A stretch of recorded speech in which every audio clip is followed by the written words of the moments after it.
What's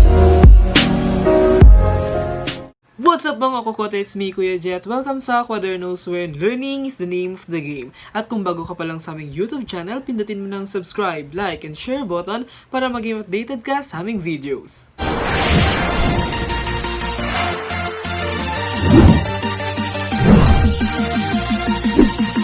What's up mga Kokote, and welcome for another educational vlog wherein learning is the name of the game. And for this video, we will be entering another world, which is the world of religions. And for this day, at the end of this lesson, you will be able to explain the differences between various types of religious organizations. Second, you need to understand classifications of religion like Animism, Polytheism, Monotheism, and Atheism. Lastly, we need to describe several major world religions.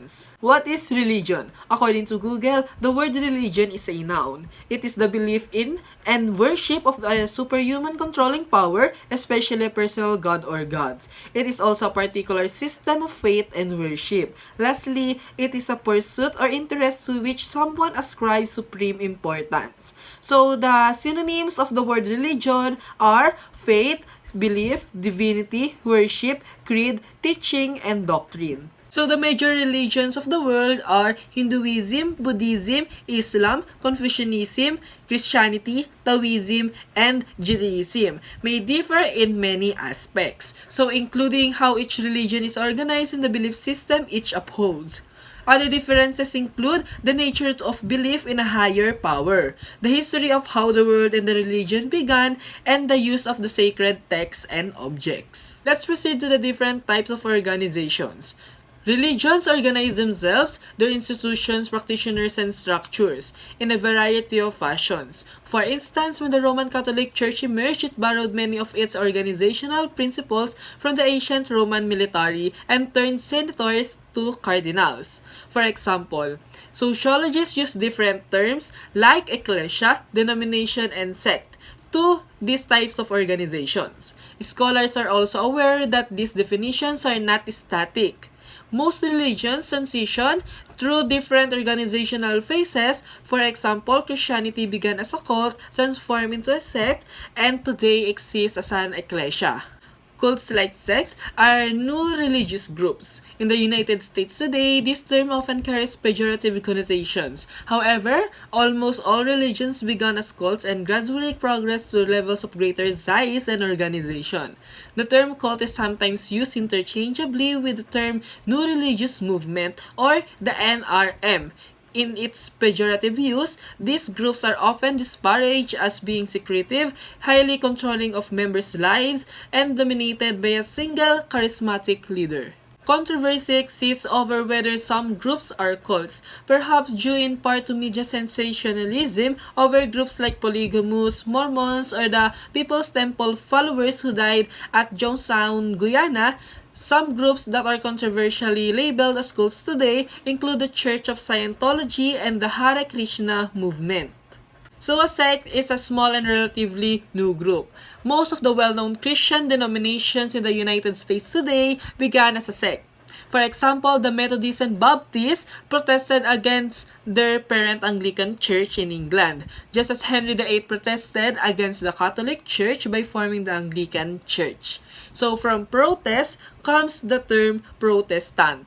Occasionally, a sect is a breakaway group that may be in tension with larger society.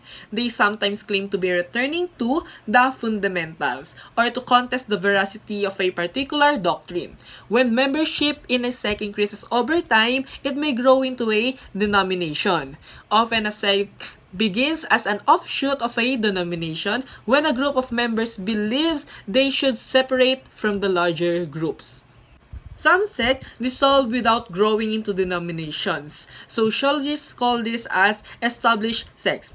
Established sects, such as the Amish or Jehovah's Witnesses, fall halfway between sect and denomination on the Ecclesia cult continuum because they have a mixture of sect-like and denomination-like characteristics. A denomination is a large mainstream religious organization, but it does not claim to be official or state-sponsored.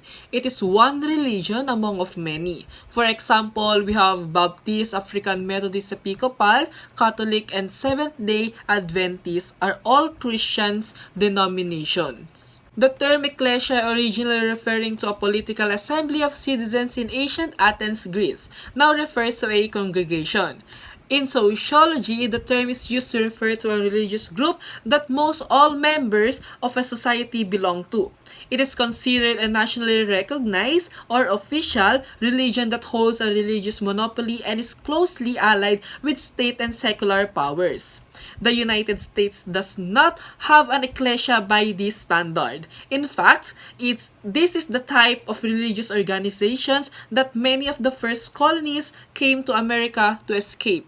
So one way to remember these religious organizational terms is to think of cults, sects, denominations, and ecclesia representing a continuum, with increasing influence on society where cults are least influential and ecclesia are most influential.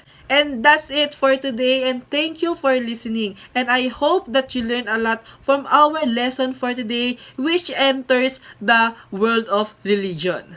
So, what's up mga Kokote, and thank you for listening to Quadernos, where learning is the name of the game. Keep safe and God bless. Look